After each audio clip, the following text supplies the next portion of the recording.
Hello dear students, इस video में हम क्लास थर्ड की हिंदी की कार्यपत्रिका नंबर 63A करेंगे। दिनांक है इसकी 6 सितंबर 2021। ये वर्कशीट आपकी पाठ्य पुस्तक रिमझिम के पाठ बहादुर बिट्टू से ली गई है। तो आइए शुरू करते हैं आज की वर्कशीट, लेकिन उससे पहले हमारे चैनल माइंड बूस्टिंग क्लासेस को ज़रूर सब्सक्राइब कर दीजिए। तो आइए देखते हैं।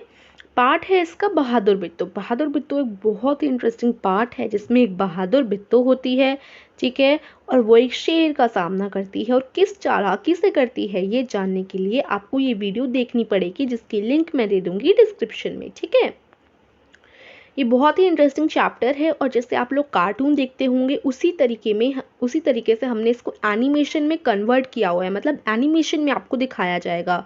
तो बहुत मज़ा आएगा और आपको वर्कशीट भी समझ आ जाएगी, चैप्टर समझ आ जाएगा तो वर्कशीट भी समझ आएगी, क्योंकि चैप्टर से ही तो वर्कशीट ली गई है ना। इसलिए ज़रूर देखिएगा इस पार्ट को, इसकी लिंक है डिस्क्रिप्शन में और बहुत मज़ा आएगा, ठीक है बच्चों। तो देखने के बाद हम इस वर्कशीट को शुरू करेंगे। आइए करते हैं। नमस्ते प्यारे बच्चों, आशा करते हैं कि आप सभी स्वस्थ और खुश होंगे। तो आपने पाठ बहादुर बिट्टू तो अच्छे से पढ़ा होगा और पाठ में आए संज्ञा शब्दों पर भी ध्यान दिया होगा। संज्ञा आपको याद है ना? अच्छा, चलिए एक बार फिर से इसको दोहरा लेते हैं। किसी प्राणी, वस्तु, स्थान या भाव के नाम का बोध कराने वाले शब्द संज्ञा कहलाते हैं।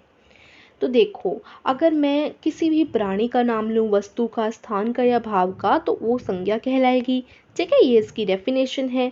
तो आइए पाठ में आए नाम वाले शब्दों अर्थात संज्ञा शब्दों पर ध्यान देते हैं, जैसे किसान, बैल, गाय, शेर, घोड़ा, दरांती, गुस्सा, भाव, घबराई, भाव।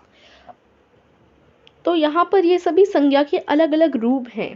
संज्ञा के अलग अलग रूपों को हम 3 भेदों में जानते हैं। संज्ञा के 3 भेद होते हैं, ठीक है। तो सबसे पहले तो यहाँ पर देखो कौन कौन से संज्ञा शब्द हैं। किसान हो गया, बैल हो गया। पहली बात करते हैं हम प्राणी की। प्राणी कोई भी प्राणी हो सकता है, जैसे मैं नाम लूँ किसान का या मैं नाम लूँ बैल का, तो वो एक प्राणी है। अगर मैं नाम लूँ वस्तु का, तो वस्तु में मैं बोल सकती हूँ कि वो एक कुर्सी है या वो एक पंखा है, ठीक है, तो वो वस्तु हो गया।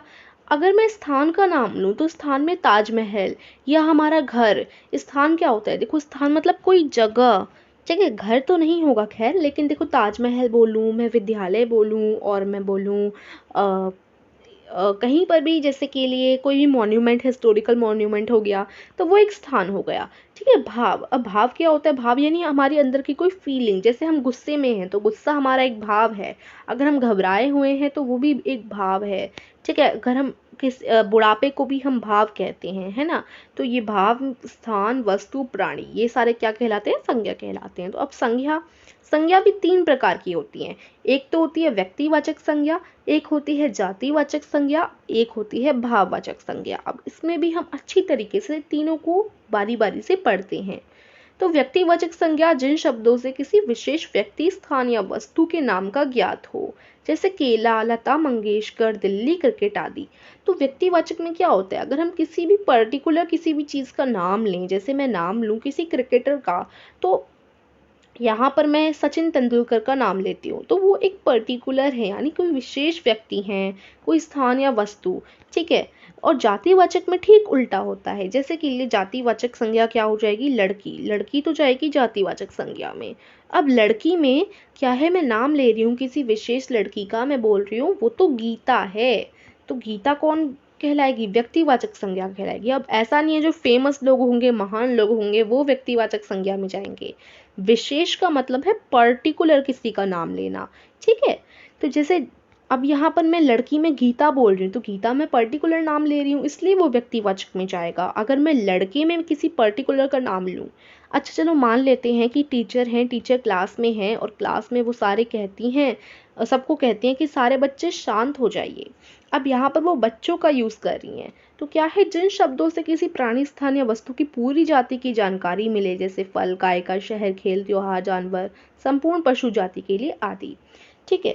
तो जिससे पूरी जानकारी मिले, जैसे अभी वो कह रहे हैं कि बच्चों शांत हो जाओ, तो वो बच्चों का प्रयोग कर रही हैं। बच्चों से क्या हो रहा है? सारे बच्चों से बोला जा रहा है, तो ये जातिवाचक संज्ञा आएगा। अब वो बच्चों में से कह रही हैं कि गीता शांत हो जाओ, या हो सकता है रमन शांत हो जाओ कह रही हूँ। तो जो रमन है, रमन बच्चों में से कोई पर्टिकुलर है, कोई विशेष है ना, तो ये व्यक्तिवाचक में चला जाएगा। ठीक है। तो जब हम कई लोगों की बात करते हैं, उसमें से किसी का नाम नहीं लेते, तो वो जातिवाचक में जाता है। अब उन सब में से हम किसी पर्टिकुलर का नाम लें तो वो व्यक्तिवाचक में जाता है। अब यहाँ पर बताइए जानवर, जानवर किस में जाएगा? अब जानवर कई प्रकार के होते हैं, जानवर में से हमने किसी का नाम नहीं लिया ना, तो ये जातिवाचक में जाएगा। अब जानवर में से मैं किसी का नाम लूँ कि वो तो शेर है, तो शेर, शेर व्यक्तिवाचक में जाएगा। ठीक है, आशा करती हूँ आपको समझ आ गया होगा। अब हम पढ़ते हैं भाववाचक। भाववाचक बड़ा आसान है। भाववाचक में कोई भी भाव शब्द आता है जिसमें किसी की फीलिंग हो। जिन शब्दों से किसी व्यक्ति, वस्तु के स्थान के गुण दोषों या मन के भावों की जानकारी मिले, जैसे मित्रता, हरियाली, घबराहट, गरम आहट, खुशी, सुंदरता आदि। ठीक है। तो ये सारे क्या कहलाएंगे? ये सारे भाववाचक संज्ञा कहलाएंगे, जिनमें हमें किसी की फीलिंग्स मिले, किसी के भावों की जानकारी मिले, ये सारे भाव होते हैं, तो ये भाववाचक संज्ञा में जाएंगे। ठीक है। तो ये तीनों प्रकार की संज्ञा हम लोगों ने पढ़ ली। अब प्रश्न एक देखो बच्चों, नीचे लिखे गए शब्दों को संज्ञा के भेद के आधार पर सही जगह में लिखिए।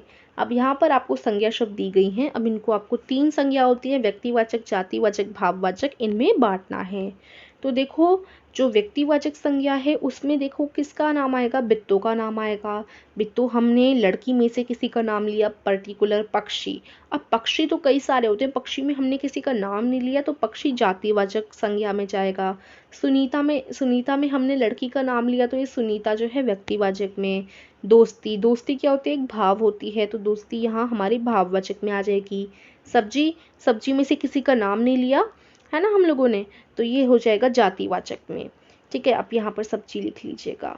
देखिए यहाँ पर थोड़ी कम जगह थी तो थोड़ी कम मैंने लिखे हैं, लेकिन हम इसको लिख ही लेते हैं। चलिए सब्जी लिखते हैं। तो देखिए ये इस प्रकार से हो जाएगा। यहाँ पर देखो मैंने सब्जी भी लिख दिया है। अब अगला है मिठास। मिठास एक भाववाचक संज्ञा है। दरांती, दरांती एक व्यक्तिवाचक संज्ञा हो गई। बचपन एक भाववाचक संज्ञा हो गया। इमारत एक व्यक्तिवाचक, जातिवाचक में जाएगी। देखो इमारत में से किसी का नाम नहीं लिया, इसलिए जातिवाचक में जाएगी। उसके बाद शेर है। शेर कहाँ जाएगा? ये तो व्यक्तिवाचक कहलाएगा। अध्यापक, अध्यापक में किसी का नाम नहीं लिया, तो ये जातिवाचक में। सफलता एक भाव है, तो ये इधर आ जाएगी। ओके बच्चों, इस प्रकार से ये आपका हो जाएगा। अब मैं आपको यहाँ पर एक हमारे चैनल पर होने वाले कंपटीशन, रोल प्ले कंपटीशन के बारे में बताना चाहूँगी। इस कंपटीशन में हिस्सा लेने के लिए डिस्क्रिप्शन में दी गई वीडियो ज़रूर देखिए और सरप्राइज गिफ्ट प्राइजेस पाइए। आइए अब आगे बढ़ते हैं। आगे आपको इन दोनों को बताना है कि दोनों आपस में क्या बातचीत कर रहे हैं। तो देखो ये क्या कह रहा होगा? ये सोच रहा होगा मिठाई, आज तो मैं भी मिठाई खाकर ही रहूँगा। और ये बड़े मज़े से खा रहा है, कह रहा है अरे वाह, आज खाने में मिठाई भी है। ठीक है। तो इस प्रकार से ये आपकी आज की वर्कशीट हो जाती है फिनिश। यहाँ आप कल्पना कर कर कुछ भी लिख सकते हैं। सो आई होप आपको आज की वर्कशीट समझ आई होगी। If yes then please subscribe our channel and like our video. Thank you.